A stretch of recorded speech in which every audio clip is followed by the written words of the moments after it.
নতুন পে স্কেলে শীর্ষ গ্রেডের কর্মকর্তাদের বেতন নিয়ে ব্যাপক আলোচনা হলেও একরকম আড়ালে 20 থেকে 10ম গ্রেডের কর্মচারীরা কেননা দুর্মূল্যের এই বাজারে সম্ভব হচ্ছে না মাত্র 20-30 হাজার টাকায় সংসার চালানো।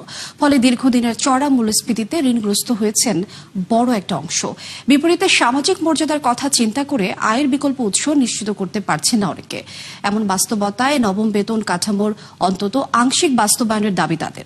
রাকিব হোসেনের রিপোর্ট, ক্যামেরায় ছিলেন দুর্লভ মজুমদার।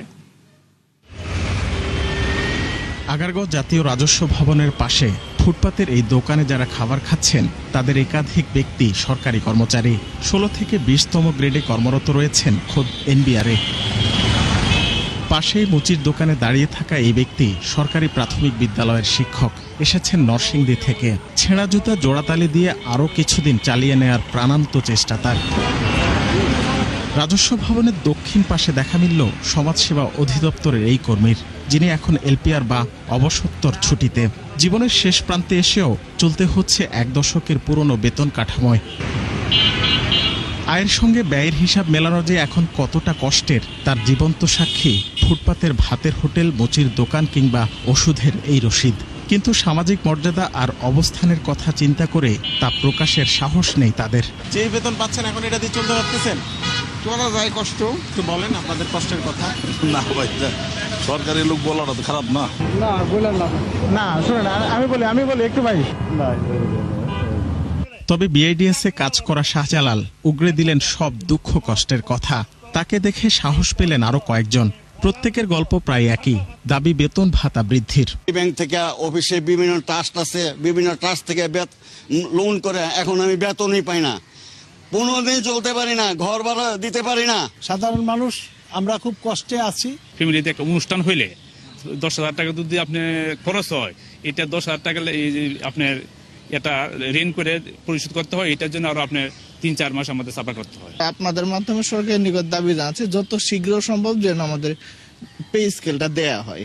সবশেষ 2015 সালে সরকারি চাকরিজীবীদের বেতন বাড়ানো হয় 8ম পে স্কেলে, যা দিয়ে গেল 11 বছর ধরে চলতে হচ্ছে প্রায় 15 লাখ কর্মকর্তা কর্মচারীদের। অথচ এই সময়ে গড়ে 8% হারে মূল্যস্ফীতি হয়েছে প্রতি বছর, যা বেতন বৃদ্ধির হারের চেয়ে বেশি হয় খেয়ে দিয়েছে সঞ্চয়, বাড়িয়েছে ধার দেনা। আর এর প্রভাব সবচেয়ে বেশি পড়েছে নিচের গ্রেডের কর্মচারীদের উপর। আমাদের মতো সমাজে পে কমিশনের এই সদস্য জানান, বহুমাত্রিক বাস্তবতা বিবেচনার পরই এমন প্রস্তাব দেয়া হয়, যা বাস্তবায়নে দারিদ্র্যের কষাঘাত থেকে রেহাই পাবেন কর্মচারীরা। এটা আমরা 3টা প্রিন্সিপাল ইউজ করছি, 3টা নীতিমালা।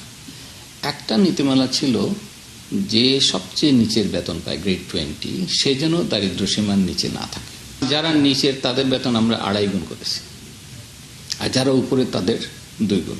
কারো অধিকার নাই এমন বেতন দেওয়ার যাতে মানুষ না খেয়ে মারা যায়। বেতন ভাতা বৃদ্ধি হলে সরকারের খরচ বাড়বে অন্তত 1 লাখ কোটি টাকা, যা এই মুহূর্তে দুশ্চিন্তার বড় কারণ।